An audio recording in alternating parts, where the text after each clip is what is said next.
नमस्कार, मैं रवीश रंजन शुक्ला हूं। आज बात डीडीए के बुलडोजर की। बीते 5 दिनों से महरौली के इसी इलाके में डीडीए का बुलडोजर अवैध अतिक्रमणों पर चल रहा है। आज हम आपको आधे घंटे के इस बुलेटिन में दिखाएंगे उन लोगों की कहानी जिन्होंने अपनी जिंदगी भर की जमा पूंजी इस तरह के मकान और दुकान को खरीदने में लगा दी और अब उनके मकान और दुकान पर खतरा है। हम आपको ये भी बताएंगे कि कैसे भूमाफिया और सरकारी अधिकारियों की मिलीभगत से खसरा नंबर 1151/3 पर तमाम सारी रजिस्ट्रियां हो गई। हम आपको हाईकोर्ट के उस फैसले को भी बताएंगे कि किस तरीके से कोर्ट ने लोगों को राहत दी है।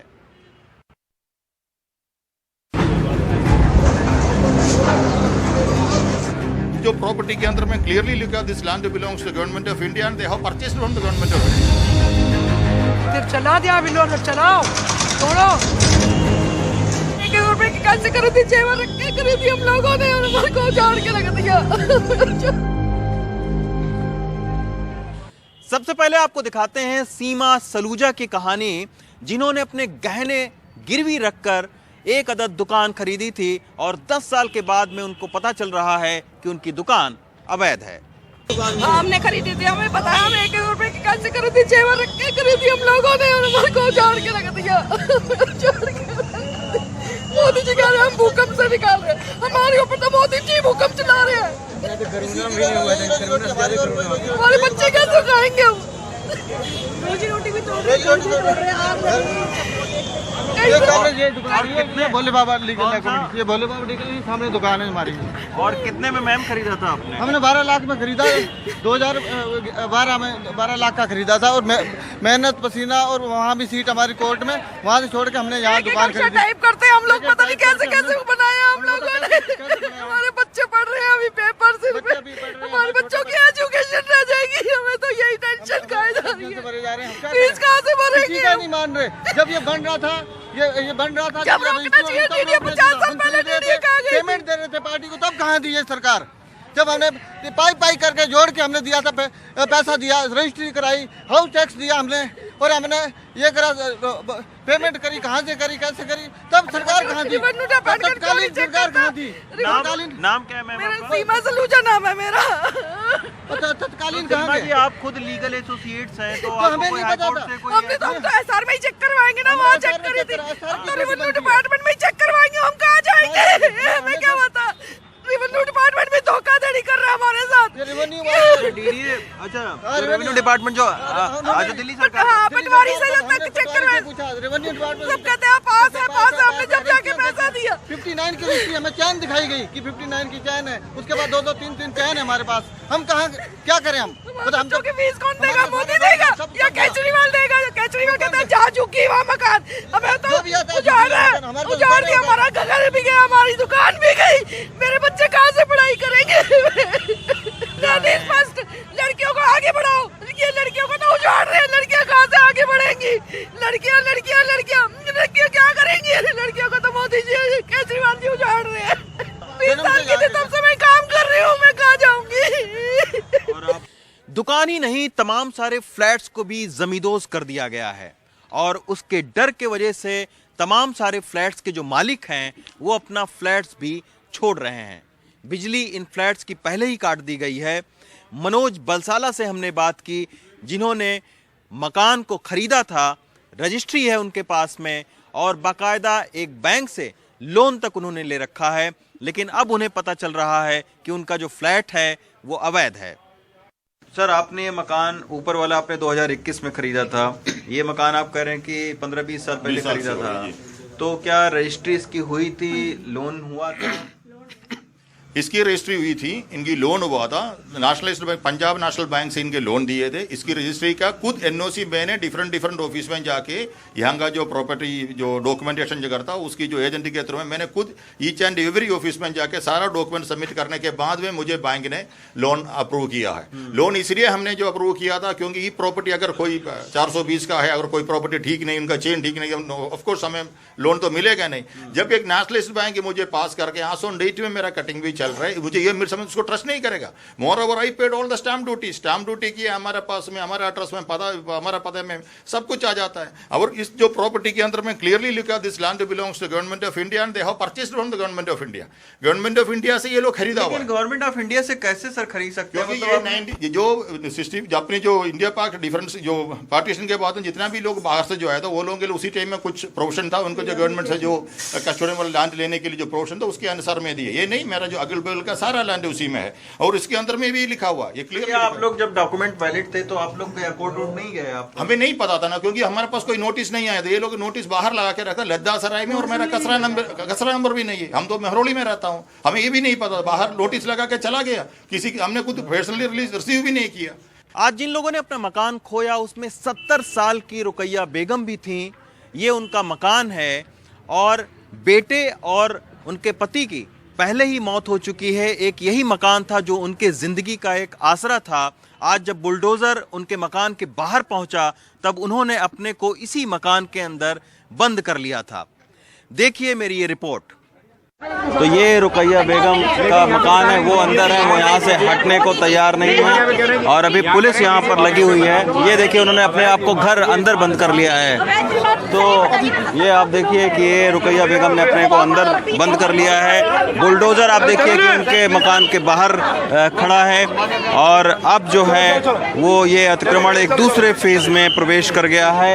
ये मकान आप देख सकते हैं रुकैया बेगम का विधवा है, वो इनको गिराने का है। इसके बाद ये बगल वाला मकान है, ये भी बहुत तेजी के साथ में शाकिर का एक मकान है, वो इसको खाली कर रहे हैं। जो बुलडोज़र है वो यहाँ पर लगा हुआ है, रुकैया बेगम अंदर हैं। तो इसी तरीके के हालात लगातार बने हुए हैं। आप देख सकते हैं बुजुर्ग महिला, अगर जूम करके दिखाएं सचिन, कि एक बुजुर्ग महिला जिनकी उम्र तकरीबन 70-75 साल होगी, उन्होंने अपने आप को गेट के बंद कर लिया है अंदर। उनका कहना है कि वो यहाँ से तभी जो है हटेंगी जब ये मकान छोड़ा जाएगा। 70 साल की रुकैया बेगम के सर से अब छत छिन चुकी है, लेकिन अतिक्रमण हटाने के दौरान किसी तरीके से पुलिस और डीडीए के लोगों ने उनको समझा बुझाकर बाहर निकाला। उन्होंने हमसे क्या बातचीत की, आइए उसको सुनते हैं। कोई नहीं है मेरे परिवार में, मेरा बेटा यही छोड़ गया, मेरा आदमी यही मरा। कौन है मेरे परिवार में? 2500 की गवर्नमेंट तनख्वाह देती है, पेंशन जिसको बोलते हैं विधवा वाला जी। क्या करें भैया, मनोज तो क्या मर रहे हैं। अब तोड़ने के लिए दे दिया कि गवर्नमेंट अब तोड़ दे। ये करना जब बंदा है, जब पुलिस वालों का भरा हमने, वीडियो वालों का भरा हमने और कलौजी वालों का पैसा भरा अपने पेट काट काट के हैं। आज मुझे होगा 70 साल की उम्र होगी मेरी, कहाँ जाऊँ बताइए आप लोग? किसके यहाँ जाकर रोटी कोई देगा? दे रहा रोटी कोई मुझे है? या सड़क पर बैठ के भीख मांगो, एक में 2 रुपए भी कोई भिखारियों को नहीं देता आजकल। डीडीए और राजस्व विभाग जिन मकान और दुकान को अवैध बता रहा है वो इसी राजस्व विभाग से चंद कदमों की दूरी पर है। सवाल ये उठता है कि आखिर कैसे ये मकान की रजिस्ट्रियां होती रहीं और अवैध निर्माण डीडीए और राजस्व विभाग की नाक के नीचे चलते रहे। इसमें से सबसे ज़्यादा जो रजिस्ट्री है वो स्थानीय लोगों के मुताबिक खसरा नंबर 1151/3 पर हुई है। आखिर खसरा नंबर 1151/3 है क्या और इसके बारे में स्थानीय जो लोग हैं वो क्या कहते हैं, आइए सुनते हैं। बड़ी तादाद में अवैध मकान और दुकान कैसे बन गए, इसमें खसरा नंबर 1151/3 की क्या भूमिका है, क्योंकि ये खसरा नंबर पर तमाम सारे मकानों की रजिस्ट्री हुई। मैडम संध्या सिंघल जी हैं, स्थानीय यहाँ की निवासी हैं, एक फाउंडेशन भी चलाती हैं, भारतीय जनता पार्टी से भी जुड़ी हुई हैं। मैडम, ये 1151/3 खसरा नंबर जो है वो क्यों इतना कुख्यात है? कितने मकानों की रजिस्ट्री इस खसरा नंबर पर हो गई? देखिए, आज जो डिमोलिशन चल रहा है वो ये डिमार्केशन करके ये लद्दा सराय है, मगर उन सब की रजिस्ट्री 1151/3 महरौली में हुई है। और मेरा तो मानना ये है कि रेवेन्यू डिपार्टमेंट कितना दोहरा मापदंड है उसका, कि वही डिमार्केशन करता है और वही कहता है और वही रजिस्ट्री करता है। जनता को पूरी तरह से बेवकूफ बनाया जाता है। सरकारी महकमा अगर इस तरह करेगा, अगर आम जनता से पूछे कि उसका अगर वो पक्की रजिस्ट्री करके लाया 1151/3 में, ठीक है, जो कि यहाँ का महरौली का पार्ट है, एक पार्ट है, मगर यहाँ पर इतना बड़ा चंक रजिस्ट्रार ऑफिस की तरफ से करा जा रहा है रजिस्ट्री की, जो यहाँ से शुरू के जहाँ का डिमार्केशन घोसिया कॉलोनी तक का है, सबकी रजिस्ट्री 1151/3 में हो रही है।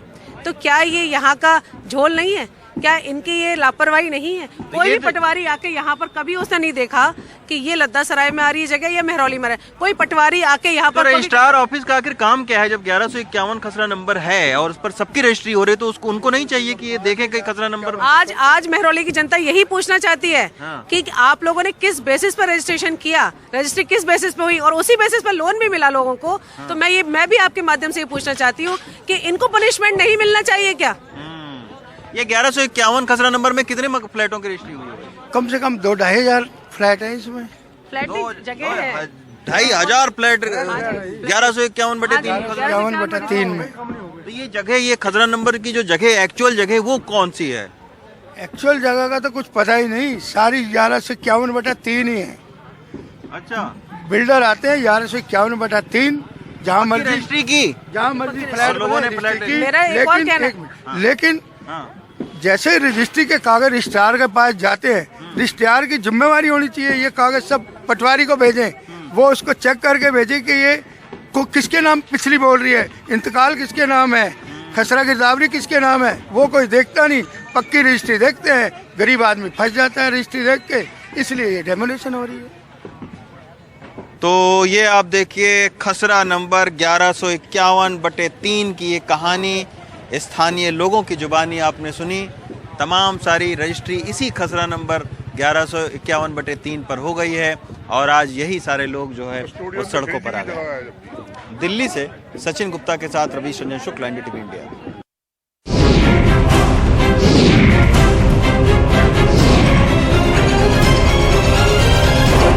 हाईकोर्ट ने 16 फरवरी तक बुलडोजर पर रोक लगाई है। हाईकोर्ट ने कहा है कि कल 3:30 बजे DDA अधिकारी फ्लैट मालिकों के साथ बैठक करें। फ्लैट मालिक अपनी संपत्ति के कागजात दिखाएंगे। कागजात देखकर DDA अधिकारी फैसला लेंगे। दिल्ली हाईकोर्ट में अब 16 फरवरी को सुनवाई होगी। मेहरौली के बस टर्मिनल के पास की जो अवैध अतिक्रमण की कार्रवाई है वो आज 5वें दिन भी DDA की शुरू हो चुकी है। आप देख सकते हैं कि तमाम सारे जो है दुकानें, घर अभी तक DDA गिरा चुका है और आज भी आप देखिए कि लगातार जो JCB है वो यहाँ पर चल रही है। बहुत तेज़ी के साथ में यहाँ DDA की जो अवैध अतिक्रमण हटाने की जो कार्रवाई है वो यहाँ पर लगातार चल रही है। हम आपको दिखाएंगे जिन लोगों के मकान तोड़े जा रहे हैं वो यहाँ पर DDA इंजीनियर्स को अपने डॉक्यूमेंट्स दिखा रहे हैं कि किस तरीके से उनके पास डॉक्यूमेंट्स है। तो ये सारी जो इंजीनियर्स की टीम है वो यहाँ पर DDA की पहुँची है। तमाम ऐसे भी लोग हैं जिनके मकान हैं, जिन्होंने अपनी पूरी ज़िंदगी भर की जमा पूंजी लगाई थी। हम लोग स्टे लेके आए हैं जी, यहाँ के लिए हम स्टे लेके आए हैं। हमारे पास स्टे ऑर्डर है। इसके अंदर कितने कितने घर हैं सर? ये अलग अलग पोर्शन में स्टे लिया है। ये हम लोगों के यहाँ पे घर पूरी मकान है हमारा, यही वाला नेक्स्ट मकान है। कितने दिन पहले आपने मकान खरीदा? ये हमारी फैमिली रहती है 35 साल के ऊपर से। बच्चों की आइडिया, आधार, ये देखिए आपके पास डॉक्यूमेंट्स हैं। ये देखिए सर, आधार ऐसी फर्जी एड्रेस पे बन जाएगा क्या? Proper registry, proper stamp duty, proper registry, बिजली के बिल, पानी के बिल, टेलीफोन बिल, सब कुछ है। अच्छा, तो अभी क्या कह रहे हैं DDA के जो सर? ये तो DDA के पास तो खुद ही कंप्लीट इन्फॉर्मेशन नहीं थी कि क्या करना है वो। अब हम लोग ले लेके दौड़ रहे, अपने अपने मकान हर कोई बचा रहे सर। अच्छा, तो ये आप देखिए इनकम्प्लीट इन्फॉर्मेशन है, इनको ये तक नहीं मालूम कि कौन से घर तोड़ने। अच्छा, किनको स्टे मिला। मेहरौली के निवासियों को हाईकोर्ट से एक बड़ी राहत जरूर मिली है, लेकिन अपने आशियाने को खोने का डर अभी भी मौजूद है, क्योंकि सालों से मकानों में रहने के बावजूद उनको ही ये बताना है कि उनके पास जो दस्तावेज हैं वो वैध है। बीजेपी और आम आदमी पार्टी के बीच राजनीति और आरोप प्रत्यारोप का दौर भी चल रहा है, लेकिन सबसे बड़ा सवाल यही है कि क्या जिन अधिकारी और भूमाफियाओं की साठगांठ के चलते लोगों को इतना दर्द झेलना पड़ रहा है, उन पर भी कोई कार्रवाई होगी या नहीं। दिल्ली से सचिन गुप्ता और आजम के साथ रवीश रंजन शुक्ला, NDTV इंडिया।